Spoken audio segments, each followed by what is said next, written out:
Prêt étudiant. Quelle solution pour gérer les remboursements en cas de difficultés financières? En cas de difficultés financières passagères, il y a certaines étapes à suivre pour rembourser votre prêt étudiant. Justement, voici les meilleures solutions à déployer. Voici des pistes à creuser pour rembourser votre prêt étudiant en dépit de vos difficultés financières.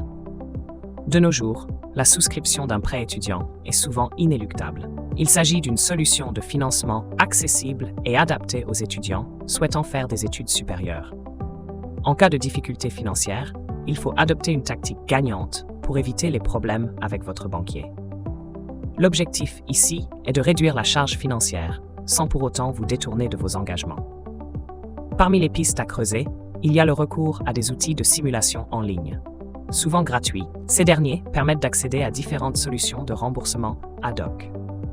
En cas de dettes importantes, il existe aujourd'hui de multiples options de consolidation de dettes. Cette démarche consiste tout simplement à regrouper tous vos prêts en un seul. Souvent, cela s'accompagne d'un taux d'intérêt plus bas, ainsi que d'une durée de remboursement plus longue. Sans quoi, vous risquez de tomber dans le cercle vicieux du surendettement.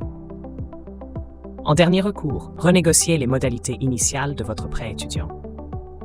Pour ce faire, rapprochez-vous de votre banque ou de votre établissement prêteur. En cas de difficultés financières, demandez la révision du taux d'intérêt ou la modification de la durée de remboursement. Vous pouvez d'ailleurs réclamer le passage d'une mensualité fixe à une mensualité variable ou encore l'obtention d'un délai de paiement supplémentaire. Petit rappel sur les principales modalités de remboursement d'un prêt étudiant en France. Différentes modalités de remboursement d'un prêt étudiant sont prévues par les banques françaises.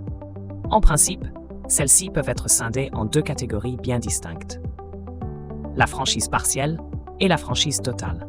Dans le cadre d'une franchise partielle, le remboursement du prêt étudiant commence après une période prédéfinie contractuellement. Souvent, celle-ci s'aligne avec la fin des études ou l'accès à un emploi stable. En revanche, la cotisation d'assurance et les intérêts sont dus chaque mois. En cas de franchise totale, les primes d'assurance sont payées chaque mois par l'étudiant. En contrepartie, le remboursement du prêt et des intérêts intervient uniquement à l'échéance prévue. Quoi qu'il en soit, cette deuxième option s'avère plus coûteuse en raison de l'accumulation d'intérêts sur une longue période. Grâce à une mention spécifique prévue dans le contrat, un prêt étudiant peut être remboursé à tout moment par anticipation et en franchise de justificatifs et de pénalités. D'autres points importants à souligner concernant le remboursement d'un prêt étudiant. En l'occurrence, un prêt étudiant finance les frais liés à vos études ainsi que les dépenses de subsistance. À la différence d'autres emprunts, son remboursement commence seulement au terme du différé de remboursement ou période de franchise. En d'autres mots, le remboursement n'est pas vraiment immédiat, du moins avant la fin des études du souscripteur. Dans le cadre du remboursement d'un prêt étudiant, les mensualités du crédit peuvent être fixes ou variables. Bien que la deuxième option offre plus de souplesse, la gestion afférente peut s'avérer contraignante.